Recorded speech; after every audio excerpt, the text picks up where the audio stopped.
नमस्कार, छत्तीसगढ़ की खबरों में आपका स्वागत है। मैं हूं आपके साथ शैलजा त्यागी। तो सरदार वल्लभ भाई पटेल के 150वीं जयंती के अवसर पर रन फॉर यूनिटी का आयोजन किया गया। इस संपूर्ण कार्यक्रम का नेतृत्व दुर्ग लोकसभा के सांसद विजय बघेल ने किया। सर्वप्रथम 31 अक्टूबर को रन फॉर यूनिटी कार्यक्रम पटेल चौक से प्रारंभ हुआ, जो जेल तिराहे के पास खत्म हुआ। इस मौके पर दुर्ग सांसद विजय बघेल ने कहा कि सरदार वल्लभ भाई पटेल की जयंती के इस अवसर पर हम सभी यहां एकत्रित हुए हैं। उन्होंने जिस तरह हमारे देश की अखंडता के लिए काम किया, एक भारत नेक भारत का नारा दिया, प्रधानमंत्री मोदी जी उन्हीं के आदर्शों पर काम करते हुए भारत की अखंडता के लिए निरंतर कार्यरत हैं।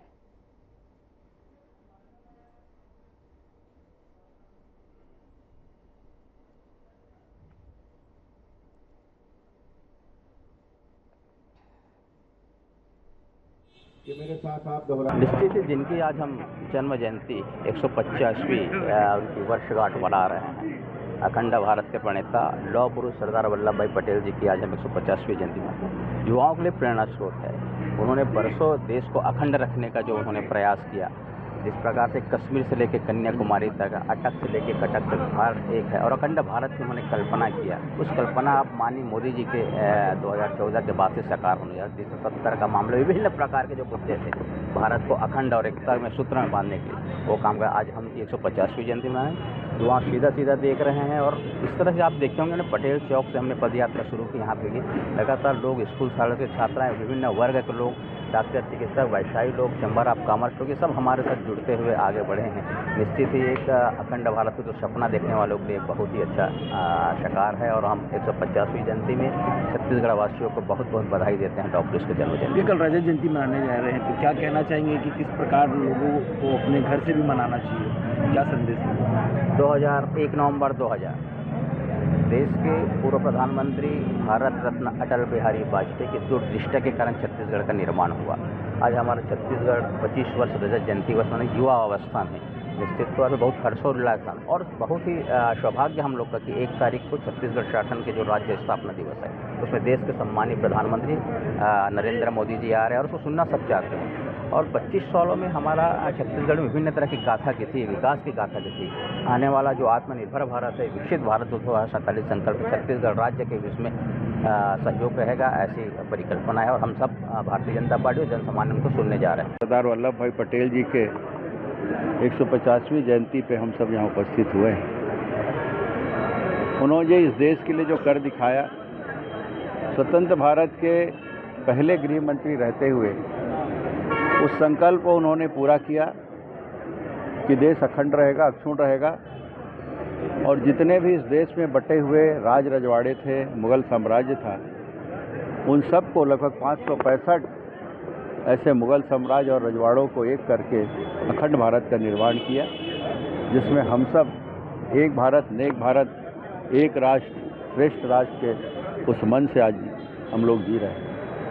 और आज हमारे देश के यशस्वी प्रधानमंत्री माननीय नरेंद्र मोदी जी उनके संकल्पों को लगातार बढ़ा रहे हैं। हम ये भी देख रहे हैं कि जो देश भारत से अलग हुए, श्रीलंका हो, पाकिस्तान हो, नेपाल हो, बर्मा हो, सारे बिखरे हुए हैं, सब संकटों से घिरे हुए हैं। लेकिन सरदार वल्लभ भाई पटेल जी ने जिस संकल्प के साथ इस देश को अक्षुण्ण बनाया, एक बनाया, अखंड बनाया, आज उसमें अनेक चुनौतियों के बाद भी हम सब निरंतर विश्व के शिखर पर बढ़ते जा रहे हैं और उनका संकल्प हर भारतीय पूरा करे। इस भाव के साथ राष्ट्रीय एकता दिवस में हम सब यहाँ उनके जन्म जयंती को मना रहे हैं। दुर्ग के इस विवेकानंद आश्रम में अभी हम सब ने मिलकर लगभग 3-4 किलोमीटर का पैदल मार्च किया और नारे बुलवाते रहे पूरे जोशीले ढंग से, जिसमें स्कूली बच्चे, अधिकारी, कर्मचारी, हमारे भारतीय जनता पार्टी के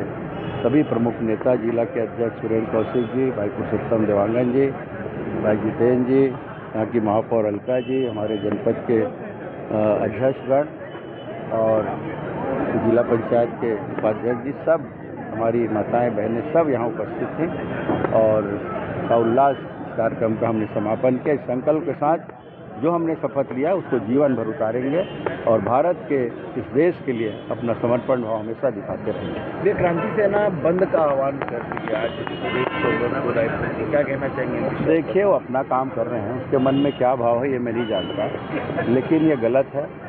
और छत्तीसगढ़ राज्य की स्थापना श्रद्धेय अटल बिहारी वाजपेयी जी ने कितने बड़े मन से किया था। अनेक साल के संघर्ष के बाद जिस संघर्ष को बहुत से नेताओं ने जिया, उसके लिए अपना पूरा जीवन समर्पित किया, कई दिवंगत हो गए, उनके सपने को पूरा करने का काम हमारे भारतीय जनता पार्टी के एक बेटे ने, जो प्रधानमंत्री थे माननीय अटल बिहारी वाजपेयी जी, उन्होंने संकल्प को पूरा किया। और हम सब 25वें वर्ष की युवावस्था में इस तरह के कार्य करना, एक उनके मन में क्या भाव है मैं नहीं समझ सकता, लेकिन ये अशोभनीय है और इसके बचना चाहिए हमको। बड़े ही सद्भाव से जो यशस्वी प्रधानमंत्री हमारे पधार रहे हैं, उनके स्वागत में हम सबको निश्चित रूप से बड़े मन से, बड़े भाव से वहाँ उपस्थित भी होना चाहिए, उनके विचारों को सुनना चाहिए। बहुत बड़ी सौगात प्रधानमंत्री जी दे के जाएंगे, ये अपेक्षा हम सबको है।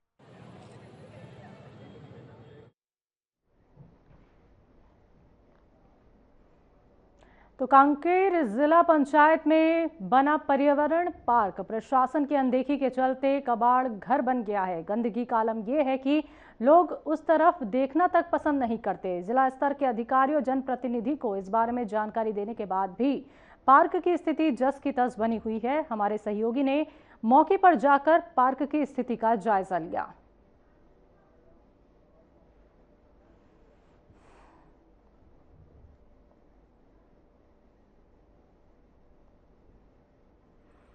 इस वक्त हम मौजूद हैं जिला पंचायत के स्वच्छता पार्क में, जहाँ आप हमारे पीछे देख सकते हैं स्वच्छता का कहीं नामो निशान तो दिख नहीं रहा है, लेकिन आपको दिखाना चाहेंगे कि ये जो लोकार्पण किया गया था इस पार्क को दिखेगा, जहाँ पर लोकार्पण जब मुख्यमंत्री थे डॉक्टर रमन सिंह, उस दौरान इसका लोकार्पण किया गया था। इसको बनाया गया था 2/10/2016 यानी कि 2 दिसंबर 2016 को इसका जो है कार्यक्रम जो लोकार्पण वो संपन्न हुआ था। और हमारे पीछे आपको दिखाना चाहेंगे तमाम जो स्वच्छता पार्क यहाँ पर कहा जाए, लेकिन स्वच्छता के नामों निशान नहीं दिख रहा है। यहाँ पर कबाड़, झाड़ियाँ यही नज़र आ रहा है। आपको ये बिल्डिंग भी दिखाएंगे, क्योंकि लगभग 2016 का निर्माण है और संपन्न करा गया, लेकिन देख रेख के अभाव में आज ये कबाड़ में तब्दील हो चुका है। क्योंकि जिला पंचायत है, पूरे जिले से लोग यहाँ पर अपने समस्याओं को लेकर आते हैं, बातचीत करते हैं, लेकिन एक लोगों को सहूलियत के लिए यह पार्क बनाया गया था। लेकिन एक पार्क में यहाँ पर ना तो स्वच्छता दिख रहा है, ना ही यहाँ पर बैठने की व्यवस्था है यहाँ पर व्यवस्थित दिख रही है, क्योंकि ये शेड यहाँ पर निर्माण कराया गया है। शेड भी लाखों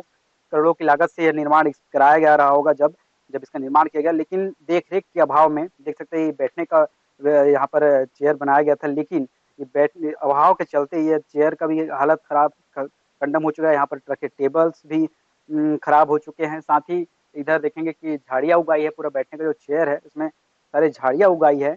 तो कहीं ना कहीं ये लापरवाही और देखरेख के अभाव के चलते ये मंजर यहाँ पर देखने को मिल रहा है। दूर दराज से लोग आते हैं, पूरे जिले से लोग यहाँ पर पहुँचते होंगे, लेकिन जब पार्क को स्वच्छता पार्क नाम भी दिया गया है, स्वच्छता पार्क जब बनाया गया, लेकिन स्वच्छता पार्क में स्वच्छता का नामो निशान नहीं दिख रहा है, बल्कि यह पूरा कबाड़ से भरा हुआ है। आप हमारे पीछे देख सकते हैं कि जो बैठने का जो यहाँ पर बनाया गया था, ये पूरा खर्च करके, लाखों खर्च करके सरकारी बजट से यहाँ बनाया गया, लेकिन सरकारी बजट जो होता है, सरकार की जो बजट होती है आम जन से जो आता है, लेकिन उनका अभाव यहाँ पर देखा जा रहा है। क्योंकि देखरेख होता तो यह स्वच्छता पार्क आज भी स्वच्छता में रहता और लोगों को सहूलियत होती है, लेकिन लोगों को सहूलियत के लिए ही इस पार्क का निर्माण कराया गया, लेकिन आज देखरेख के अभाव में यह स्वच्छता पार्क कंडम की स्थिति में है। और इसका सारा जिम्मेदार जिला पंचायत के जो आला अधिकारी होते हैं, उनके निगरानी नहीं करने से, उनके देखरेख के अभाव के चलते यहाँ पर यह निर्माण हुआ है। जिम्मेदार अधिकारी कहे या जिम्मेदार जनप्रतिनिधि इस पर बिल्कुल ध्यान नहीं दे रहे हैं। एक तरफ स्वच्छता पखवाड़ा चला जाता है, सेवा समर्पण की बात कही जाती है, लेकिन यहाँ पर जिला पंचायत में ही स्वच्छता का अभाव यहाँ देखने को मिल रहा है। ना ही यहाँ पर स्वच्छता है और ना ही स्वच्छता पखवाड़ा का यहाँ पर कुछ मुहिम नजर आती है।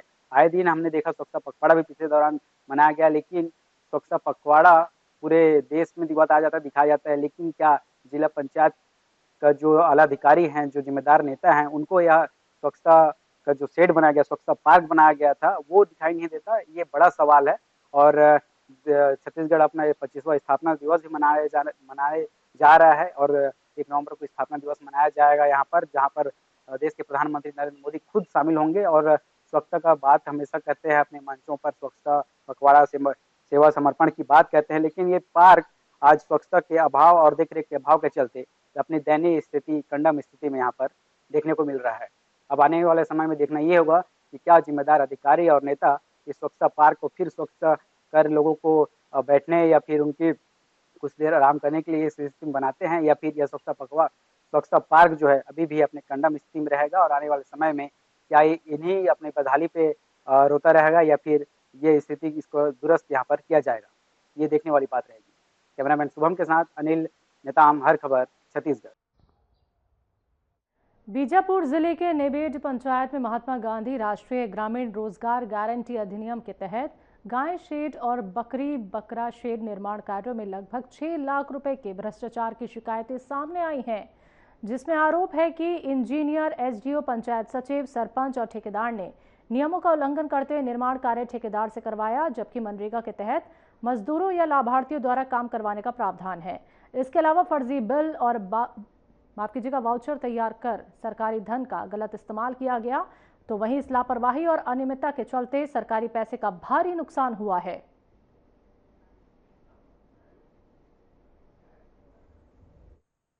ठेकेदार को जैसा मैं पूछा हूँ कि कितने से मतलब गाय सेट कितने रुपए का, बोले कि 55,000 का।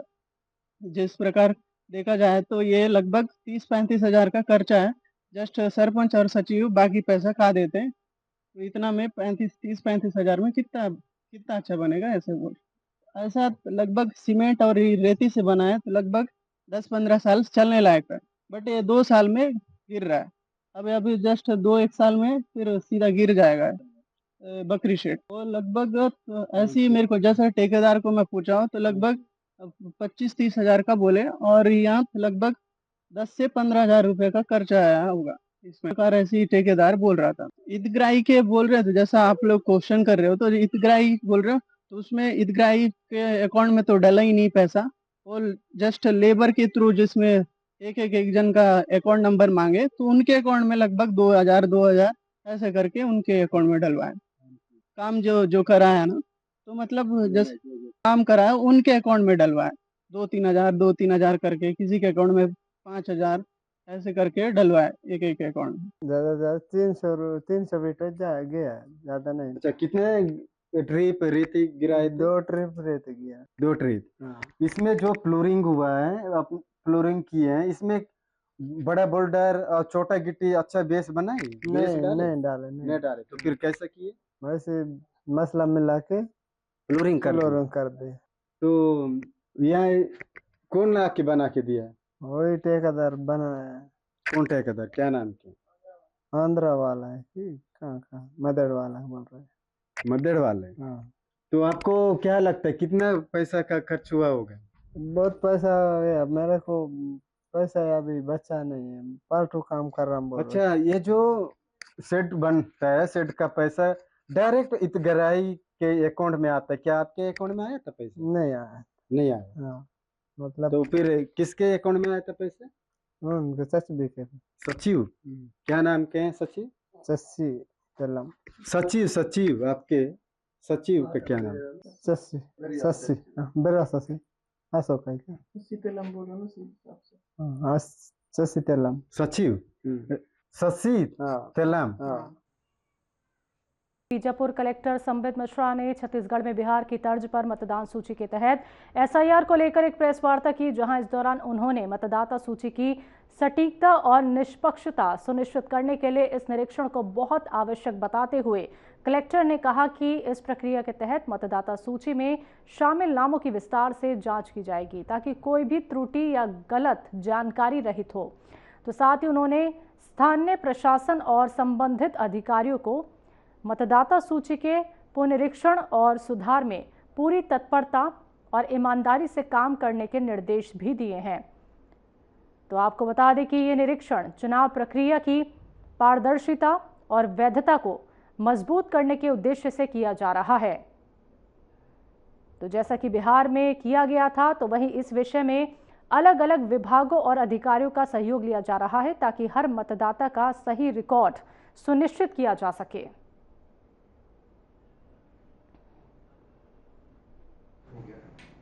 12 राज्य और यूनियन टेरिटरीज में SIR की घोषणा की गई है। उसमें छत्तीसगढ़ भी शामिल है। छत्तीसगढ़ में भी SIR की प्रक्रिया अब जल्द से जल्द शुरू हो जाएगी। इसका जो टाइमलाइन है ये 4 नवंबर से लेकर 4 दिसंबर तक एन्यूमरेशन का फेज रहेगा। इसमें हमारे BLO के माध्यम से सभी घरों में जाके एन्यूमरेशन फॉर्म दिया जाएगा और ये एन्यूमरेशन फॉर्म भरवा के वापस भी कलेक्ट किया जाएगा। इसके बाद एक ड्राफ्ट रोल इलेक्टोरल रोल का प्रकाशन होगा, ये 9 दिसंबर को होगा। उसके बाद हम लोग दावापत्ति मंगाएंगे जिसका भी 1 महीने के लिए समय दिया जाएगा। साथ ही साथ ये सभी एन्यूमरेशन फॉर्म का परीक्षण किया जाएगा और एन्यूमरेशन फॉर्म के परीक्षण के आधार पर नोटिस जारी किया जाएगा ERO द्वारा और उसका परीक्षण करने के बाद जो फाइनल हमारा रोल है वो 7 फरवरी 2026 को प्रकाशित किया जाएगा। तो इसमें हमारा बहुत ही सिंप्लीफाइड फॉर्म है एनरोलमेंट एनरोलमेंट फॉर्म है, एन्यूमरेशन फॉर्म है।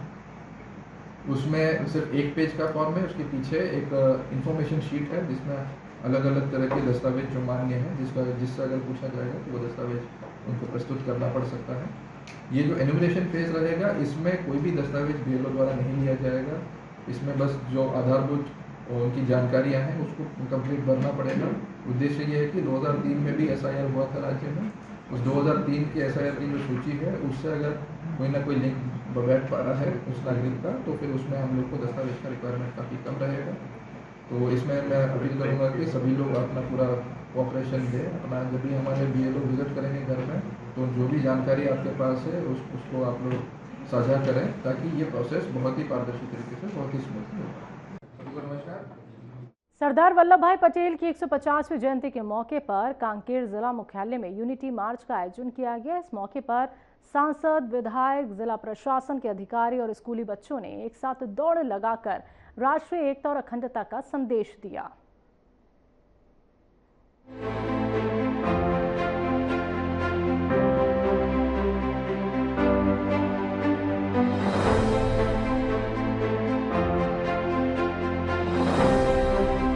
कांकेर जिला मुख्यालय में लौह पुरुष सरदार वल्लभ भाई पटेल की 150वीं जयंती के अवसर पर यूनिटी मार्च का आयोजन किया गया। इस मौके पर क्षेत्र के सांसद, विधायक, जिला प्रशासन के अधिकारी, जनप्रतिनिधि और स्कूली बच्चों ने मिलकर दौड़ लगाई। सभी प्रतिभागियों ने एक साथ दौड़कर राष्ट्रीय एकता और अखंडता का संदेश दिया। कार्यक्रम के दौरान पूरे क्षेत्र में देशभक्ति का माहौल देखने को मिला। लोगों ने सरदार पटेल जी के योगदान को याद करते हुए कहा कि उन्होंने देश को एक सूत्र में बांधने का जो कार्य किया है वो सदैव अमर रहेगा। इस यूनिटी मार्च का उद्देश्य युवाओं और समाज को एकता के महत्व के प्रति जागरूक करना था। आज यूनिटी मार्च में यूनिटी का संदेश देने के लिए, एकता का संदेश देने के लिए सब जाति धर्म पंथ के सभी लोग एक साथ मिल के देश को आगे बढ़ाने के लिए आज यूनिटी मार्च का आयोजन किया गया था। इसके साथ साथ 10:30 बजे सभी हमारे शासकीय भवनों में, ऑफिसेस में यूनिटी का प्लेज भी होगा, उसका शपथ भी दिया जाएगा ताकि जो अपने देश में सभी लोग एक साथ मिल के आगे बढ़े। विधायक आशा। खबरों में अभी के लिए इतना ही। मुझे दीजिए इजाजत। नमस्कार।